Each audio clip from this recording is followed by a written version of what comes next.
ताप भरमा, वो तीन तापों में भ्रमता रहता है, शरीर में, मन में और आत्मा में। वो वहां पहुंचे गए जो माल के कुल का देश है। इसलिए संतों ने कहा कि मन जीते जग जीत। मन को जीतना कैसे है? सतगुरु के हाथ इसकी डोर पकड़ा दो, सतगुरु को इसे समर्पित कर दो, सतगुरु को इसके आगे रखो। जिस दिन सतगुरु तुम्हारे यहाँ प्रकट हो गए, जिस दिन सतगुरु के दर्शन तुम्हें अपने घट में होने लग गए, समझो सतगुरु तुम्हारे सिर पर आ गया, सतगुरु ने तुम पर दया बख्शिश कर दी। फिर क्या होगा? जो जो मांगे सतगुरु अपने से सोई सोई देवे। कब? सिर झुकाने से नहीं ना, जब तक तुम अपने सतगुरु को याद करते करते करते करते उसके रूप को यहां नहीं बना लेते। आंख बंद की, ध्यान किया, सतगुरु दर्शन हो गए, सतगुरु की दया बरस गई। बाहर कुछ भी नहीं है। मुंह को कहां ढूंढे रे बंदे, मैं तो तेरे पास में, कबीर साहब कहते हैं। मेरे सतगुरु परमदयाल जी महाराज के, मेरे दादा दयाल, मेरे जो दादा गुरु हैं, उन्होंने लिखा, ढूंढ मुझको अपने मन में, मैं तो तेरे पास हूं। ढूंढ मुझको अपने मन में, मैं तो तेरे पास हूं। मैं ना काशी, मैं ना मथुरा, मैं ना गिर कैलाश हूं, मैं कहीं भी नहीं। तू हुआ मेरा तो देख, मैं भी तेरा हो गया। मैं तो तेरे मन की बच्चा, एक सच्ची आस और विश्वास हूं। विश्वास कहीं भी रख लो, मगर एक जगह रखो, दो जगह नहीं। भटकना नहीं है। खसम एक ही होगा, दो नहीं हो सकते। मालिक एक ही है, दो नहीं हो सकते। उसको किसी रूप में मान लो, जिसमें भी तुम्हारा दिल लगता है, जिसके रूप को देखकर तुम्हारे अंतर में एक जज्बा पैदा होता है, जिस रूप को देखकर तुम्हारे अंदर प्यार उमड़ता है, जिस रूप को देखकर तुम्हारे अंदर जिज्ञासा पैदा होती है, उस रूप को हमेशा अपने सामने रखो। तुम्हारा मन कभी विचलित नहीं होगा, तुम्हारा मन कभी गलत रास्ते पर नहीं चलेगा। तुम्हारे मन को गाइडेंस करने वाला सतगुरु हमेशा तुम्हारे संग है। तुम्हारे सब कार्य अपने आप होते जाएंगे, मेरे होते रहते हैं। इसलिए मैं निर्भय होकर कहता हूं कि सतगुरु को याद करो, उस मालिक को किसी रूप में याद करो, तुम्हारा मन तुम्हारे अपने आप काबू में आ जाएगा। अब सवाल पैदा हो गया कि मन को समझ लिया, मन की खुराक समझ ली, कि मन क्या चाहता है ये भी पता लग गया, मन को कैसे किधर लगाना है ये भी पता लग गया। अब ये मन को काबू करने के बाद फिर हम कहां जाएंगे? फिर हमारी तीसरी स्टेज है जिसको आत्मा कहते हैं। आत्मा क्या है? आत्मा प्रकाश है और कुछ भी नहीं। शास्त्रों में इसको परब्रह्म कहा है। गुरु ग्रंथ साहब में भी परब्रह्म का शब्द का नाम आया है। ब्रह्म जो हमारे अंतर में है, एक वाणी में आता है, ब्रह्म रहे काया के ओले, काया शरीर, ब्रह्म रहे काया के ओले, बिन काया ब्रह्म क्या बोले।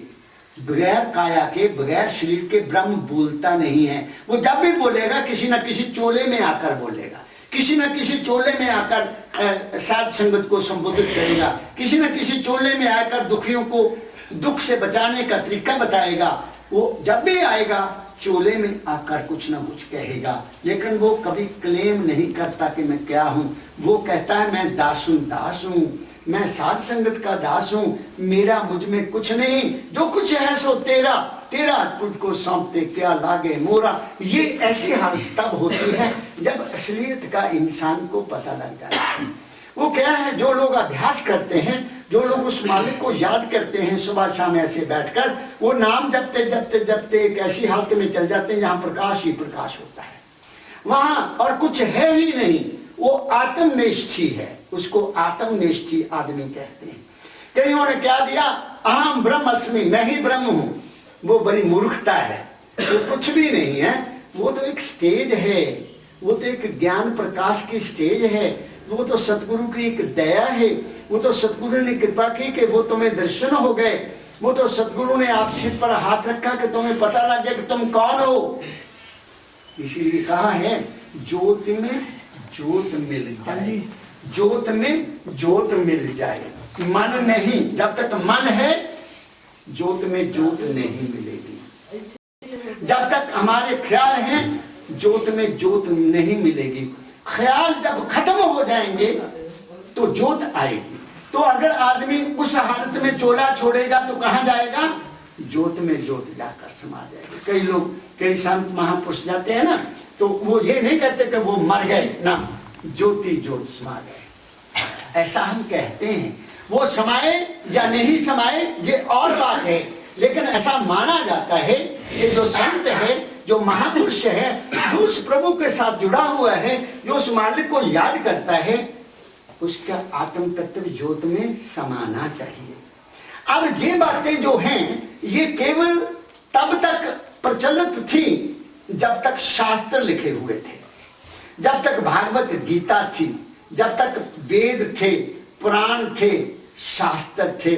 उसमें सिर्फ यहां तक का वर्णन था कि ज्योति में ज्योत समाना है, हम ब्रह्म बनना है। संतों को इन वाणियों से संतुष्टि नहीं हुई। गुरु नानक साहब को बिल्कुल संतुष्टि नहीं हुई। ये संस्कृत भाषा में जो लिखा है उन्होंने नहीं माना, कबीर साहब ने भी नहीं माना, दूसरे संतों ने भी नहीं माना। उन्होंने अपनी खोज की, अपनी खोज की, अपनी खोज करके वो कहां पहुंचे? उन्होंने कहा नहीं, शरीर, मन और आत्मा से परे भी कोई चीज है। उन्होंने ये खोज की कि शरीर तो नाशवान है, मन केवल ख्यालों का पंदरा है और कुछ भी नहीं, आत्मा केवल प्रकाश रूपी है। इससे आगे भी कोई चीज है जो इन सबको देखती है। उसका मैं तुम्हें प्रमाण दूंगा। एक्सीडेंट हो जाता है किसी का, आदमी बेहोश हो जाता है, उसकी नब्ज भी चल रही है, उसके दिल की धड़कन भी है, वो सांस भी ले रहा है, लेकिन उसको होश नहीं। वो जो होश है वो क्या चीज है? वो ही हम हैं। उसको संतों ने फिर चेतन अवस्था कहा। वो चेतनता है, वो कॉन्शियसनेस है। मेरे परमदयाल जी महाराज ने कहा, man is the bubble of consciousness. Guru Nanak साहब वाणी में भी आता है, पानी केरा बुदबुला आसमान इसकी जात, देखत ही छुप जाएगा जीव तारा प्रभात। बुलबुला है, उसमें एक शब्द ऐड किया। वो बुलबुला क्या है, किस चीज का है? कॉन्शियसनेस का। वो जो सुरत है, टीका लगाना, किसी का ऑपरेशन करना हो ना, तो डॉक्टर्स उसको इंजेक्शन दे देते हैं, आदमी बेहोश हो जाता है। वो बेहोशी क्या है? वो जो होश वाली चीज है वो कहां चली गई? वो अपने सेंटर में चली जाती है। वो शरीर के दुख को महसूस नहीं करती। शरीर कट रहा है, कोई पता ही नहीं। शरीर में से खून बह रहा है, कोई पता ही नहीं। वो जो चीज है वो हम है, वो हमारी सुरत है। और वो ही सुरत जो है वो माल के कुल की अंश है। गुरबानी में एक शब्द आता है, जैसे फूल में सुगंधी, जैसे शीशे के आगे परछाई, ऐसा है तैसे ही हर वसे निरंतर गत ही मानो भाई। ऐसा एक शब्द है, मुझे याद नहीं अब आ रहा। वो क्या है? वो सुरत है। वो जो सुरत है हमारी, उसी का नाम राधा है, उसका नाम राधा है। वो जो सुरत है वो कहां से चली? संतों ने रिसर्च की इसकी। उस सुरत को पैदा करने वाला वो परम तत्व परमेश्वर है। उसमें हलोर होती रहती है। हलोर जानते हैं ना, मूवमेंट। उसमें मूवमेंट होती है। उस मूवमेंट से, जैसे बच्चे दिवाली के दिनों में एक चक्री चलाते हैं ना, वो घूमती है, उसमें से अग्नि निकलती है, चारों तरफ को अग्नि निकलती है। ऐसे ही उस परम तत्व में हिलोर होती रहती है, वहां से सुरत पैदा होती रहती है। और सुरत कहां से आती है?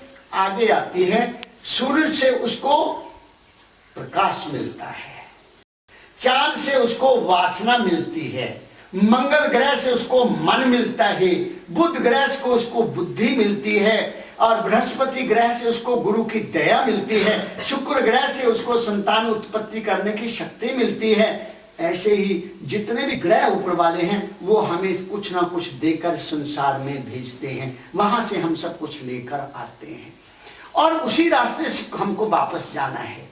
इसलिए संतों ने कहा कि हमारी जो सूरत है, जिसको राधा कहना पड़ेगा, वो धारा के रूप में नीचे आई। धारा ऊपर से नीचे आती है, ऊपर से पानी नीचे को आता है, और अब उसको उल्ट करना है। अब उसको उल्ट करना है, तो जो जब हम उसको उल्टा करेंगे, यहां से ऊपर को जाएंगे, तो वो राधा बन जाएगी।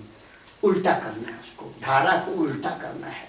इसलिए मेरे दादा गुरु लिखते हैं, उल्ट चलो असमान नीचे क्यों रहना, उल्ट चलो असमान। ये असमान है, ऊपर भी ब्रह्मांड ऐसा ही है। जो ब्रह्मंडे सोई पिंडे, जो कुछ भी इस ब्रह्मांड में है वो तुम्हारे सब में वो ही कुछ है। सूरज, चांद, सितारे सब कुछ तुम्हारे इस मस्तक में है, मगर उनको देखने के लिए किसी माहर में राज सतगुरु की दया लेकर, सतगुरु की कृपा लेकर, सतगुरु से नाम लेकर, सतगुरु का आशीर्वाद लेकर यहां से ऊपर चलना होगा। तो वो जो सुरत है वो हम हैं। उस सुरत की ना कोई जात है, उस सुरत की ना कोई पात है, उस सुरत का ना कोई रंग है, उस सुरत का ना कोई रूप है, उस सुरत का ना कोई देश है, ना वो किसी की रिश्तेदार है। वो तो एक अटल सत्य है, वो ही सत्य है। इसलिए गुरु गोविंद सिंह साहब महाराज जी ने वाणी में लिखा है, जे तो है प्रेम कर्ण का चाओ, सिर धर तली गली मोरी आओ। इस वाणी का लोगों ने बड़ा इसको समझा नहीं कि गुरु साहब कहना क्या चाहते हैं। गुरु साहब ने जी ऐसा क्यों कहा, क्या सिर काट कर उनके श्री चरणों में जाना? अरे नहीं,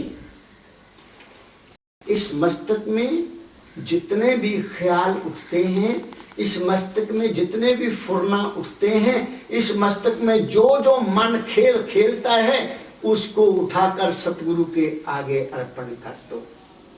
जिस दिन तुमने इसको खाली कर दिया, जिस दिन मन खाली हो गया, जिस दिन मन के सब ख्यालात बंद हो गए, तो बाकी क्या रह जाएगा? बाकी तो फिर माल के कुल है। कहते हैं, एक छोटी सी कहानी सुनाता हूं। राजा जनक हुए। राजा जनक बहुत विदय गति वाले इंसान बने। उनको ऐसा माना जाता है कि वो विदय गति में रह करते थे, बहुत बड़े योगी थे। लेकिन योगी बने कब? जब सतगुरु की दया हुई।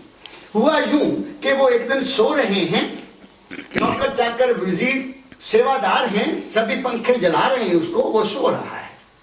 सोते सोते क्या देखता है, उसको स्वप्न आता है राजा जनक को। स्वप्न में क्या देखता है कि वो भूखा है, कपड़े फटे हुए हैं, और वो मांग रहा है, भूख लगी है, रोटी मांग रहा है। स्वप्न में शास्त्र ऐसा कहते हैं। वो कभी इस घर में जाता है, माता रोटी दो, मुझे भूख लगी है, दरकार देते हैं, दौड़ जा, अभी नहीं बनी। दूसरे घर में जाता है, वहां से भी छुट्टी, अभी नहीं बनी रोटी। तीसरे घर में जाता है, वहां से भी। किसी माता ने रहम किया कि बच्चा रुक जा, मैं रोटी तुम्हें देती हूँ। स्वप्न में वो रोटी लाई और उसको दे दी, ले बेटा तू खा ले। एक फुल्का दे दिया, कुछ ऊपर सब्जी डाल दी, ले बेटा तू खा ले। वो चला वहां से, खुश हो गया कि फुल्का मिल गया, हाथ में रखा है और थोड़ा आगे जाकर बैठकर खाने की सोच रहा है। ऊपर से एक जानवर आया, वो रोटी खींच के ले गया और झटका लगा हाथ को। जैसे जानवर आया, हाथ कांप गया, शरीर कांप गया, और राजा जनक की आंख खुल गई। राजा जनक देखता है, ऐसा स्वप्न, मैं तो बिल्कुल निर्धन, कपड़े फटे हुए, भूखा हूं, मांगता हूं, वो सच है या ये सच जो अब है? मेरे चारों तरफ तो सेवादार हैं, मैं तो पलंगों पर सोया हुआ हूं, ये क्या है? वो सवाल करना शुरू कर दिया, बताओ वो सच या ये सच? वजीर आए, वजीरों ने पूछा महाराज क्या हुआ? कहते मैंने ऐसा स्वप्न देखा, बताओ वो स्वप्न सच्चा है कि जो अब तुम मेरे चारों तरफ बैठे हो ये सच्चे हो? वजीर चापलूस होते हैं, वो महाराज वो तो स्वप्न था, वो तो कुछ भी नहीं था, वो तो मन का खेल था, भूल जाओ। राजा जनक कहता नहीं, मैं भूलने वाला नहीं हूं, मेरे को इसका सवाल का जवाब चाहिए। ऋषियों को बुलाया गया, बड़े बड़े संतों को बुलाया गया, दरबार लग गया, चारों तरफ ऋषि बैठे हैं, बड़ी बड़ी दाढ़ियां हैं, लंबे लंबे बाल हैं,